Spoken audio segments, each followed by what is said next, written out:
안세영은 고등학교 3학년이던 2017년에 처음으로 국가대표팀에 발탁되었습니다. 그녀는 팀에서 막내로서 지난 7년 동안 선배들의 라켓줄을 교체하고 방 청소와 빨래 같은 잡무를 도맡아왔습니다. 이러한 불합리한 선후의 관계가 실제로 국가대표 배드민턴 팀 내에 존재한다는 사실이 드러났고 팬들은 이에 크게 분노했습니다. 이 정보는 국내 주요 스포츠 커뮤니티에서 익명의 제보자로부터 발굴되었으며 팬들 사이에서는 이 문제의 진실 여부를 두고 뜨거운 논쟁이 벌어졌습니다. 안세영은 더 이상 국가대표팀에 소속되지 않겠다고 발표했습니다. 일부 사람들은 그녀가 개인 훈련을 위해 해외로 나갈 계획을 세우고 있다고 주장했습니다. 그 이유는 한국 내에서 단식 모드로 함께 훈련할 파트너를 찾기 어렵기 때문입니다.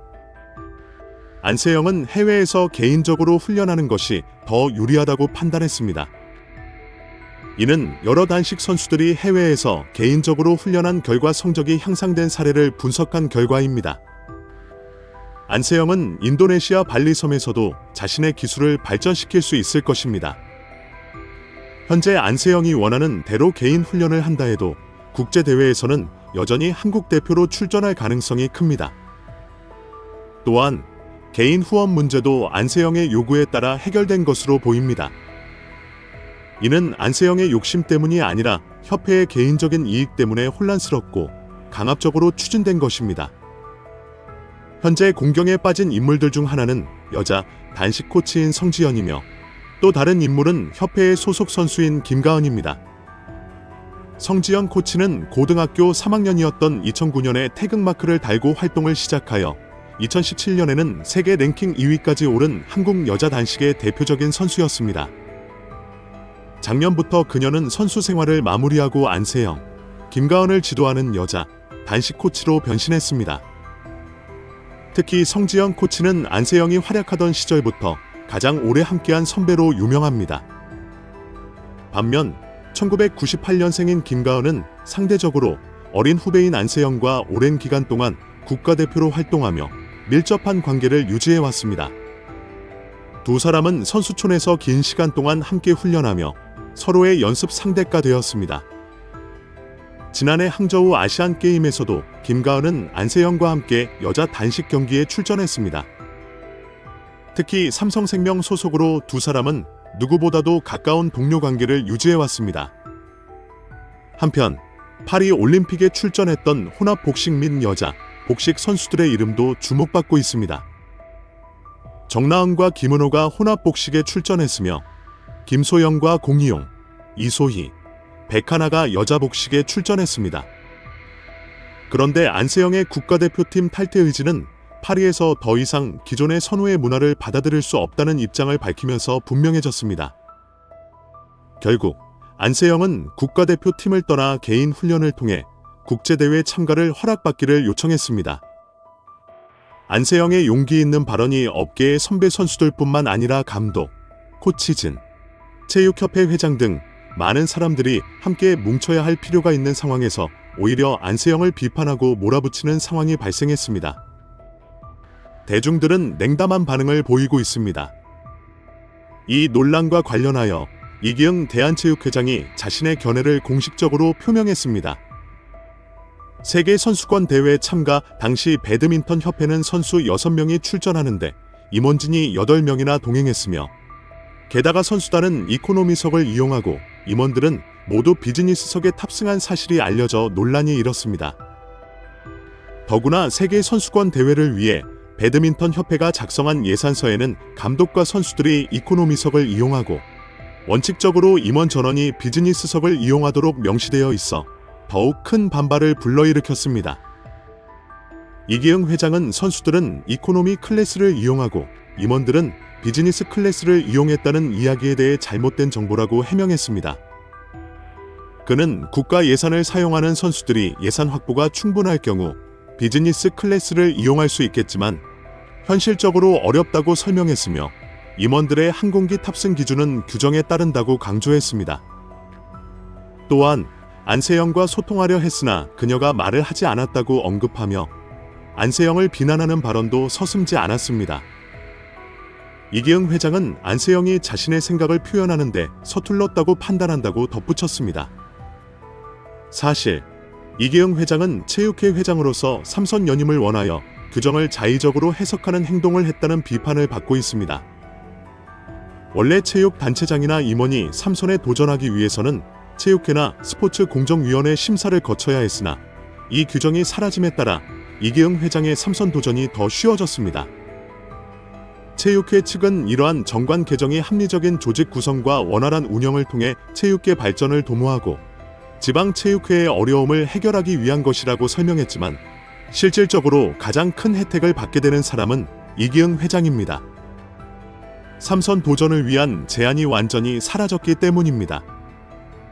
이제 시점에서 지금의 타이밍에 안세영을 의도적으로 언급한 것 아닌가 하는 생각이 듭니다.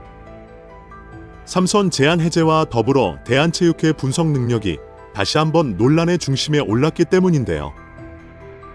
이번 대회를 앞두고 대한체육회는 각 종목의 경쟁력이 약화되었다며 금메달 5개, 양궁 3개, 펜싱 2개를 목표로 잡았습니다. 미국 데이터 분석업체 그레이스 노트는 대회 개막 전에 한국이 금메달 9개로 12위에 오를 것이라고 전망했는데 이는 상당한 차이를 보였습니다. 이번 파리 올림픽 출전 선수는 총 144명으로 이는 한국이 1976년 몬트리올 대회에 출전한 이후 최소 규모의 선수 단위였습니다.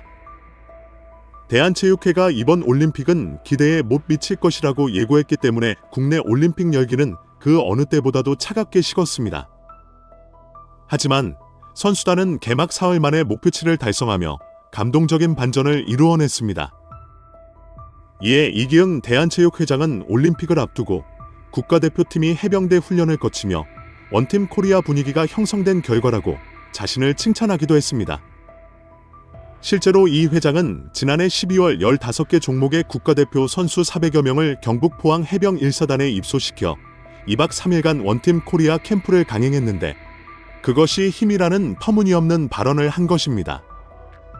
하지만 스포츠계에서는 대한체육회의 잘못된 예측을 무능함의 결과로 보거나 혹은 의도적으로 낮춘 평가라는 분석이 나오고 있습니다. 대한체육회는 선수들의 능력을 평가하고 종목별 현황 정보를 수집 및 분석하여 올림픽 목표를 설정합니다. 그런데 이번에 금메달 5개라는 목표를 설정한 것은 대한체육회의 정보력 수준을 여실히 드러낸 것이라 할 수 있겠습니다. 동시에 일부는 목표를 의도적으로 낮췄다는 의견도 있습니다. 대한체육회는 엘리트 체육의 부흥을 강조하며 문화체육관 광부와 대립해왔는데요. 한 전문가에 따르면 최근 10년간 선수들의 인권과 학습권을 중시하는 흐름에 반발해 온 대한체육회가 파리 올림픽을 기회로 사마 엘리트 체육의 위기를 과장하여 지원을 더 받으려 했다는 지적이 있었습니다. 스포츠 세계에서 탐욕과 부정행위에 관한 이야기는 흔한 일이 아닙니다. 그러나 회장이 모든 약점을 이용해 자신의 이익을 추구하는 일은 많은 사람들을 충격에 빠뜨립니다. 최근 배드민턴 팬들 사이에서는 김 회장이 배드민턴 셔틀콕까지 착복했다는 소식이 큰 화제를 모으고 있습니다. 구체적으로 한국 배드민턴 연맹의 수장인 김태규 회장은 유명 선수 안세영과 후원사 요넥스 간의 계약 조항을 악용해 수십억 원을 빼돌린 것으로 밝혀졌습니다. 이 사건은 김 회장의 신뢰도에 큰 타격을 줄 뿐만 아니라 연맹의 재정 관리 투명성에 대한 의문도 제기하고 있습니다. 안세영 선수의 스폰서인 요넥스와 김태규 회장이 맺은 페이백 합의에 따르면 김 회장은 사용된 셔틀콕의 30%를 추가로 받게 되었습니다. 요넥스가 제공한 셔틀콕은 배드민턴 승강제 리그, 청소년 클럽 대회, 여학생 배드민턴 교실, 그리고 국가 공모 사업 등 다양한 분야에서 사용되었습니다. 이와 별도로 김 회장은 약 2억 원 상당의 장비도 챙겼으며 총 10억 원에 달하는 금액이 그의 주머니로 들어간 셈입니다. 이러한 수익에도 불구하고 협회는 장부에 이를 기록하지 않았습니다. 내부 관계자에 따르면 문제 없던 일이니 김 회장이 마음대로 할 수 없냐며 불만을 토로했다고 합니다. 과거에는 40% 지급받았지만 지난해부터 30%로 줄어들면서 더욱 기분이 상했다는 것입니다. 이러한 일들이 관례로 굳어지면 불법 행위도 거리낌 없이 저지를 수 있다는 사실을 보여줍니다. 게다가 협회 내부에서도 상식을 벗어난 관례가 계속해서 제보되고 있습니다. 김 회장은 이렇게 얻은 물품들을 자신의 측근들이 운영하는 단체나 지역대회에 밀어주기를 했습니다. 대회를 성대하게 자주 개최함으로써 자신의 이름을 알리고 영향력을 키울 수 있었던 것입니다. 심사위원 평가에서 30% 영향력을 행사하면서 자신이 밀어주는 선수를 끌어올리는 것도 쉬웠습니다.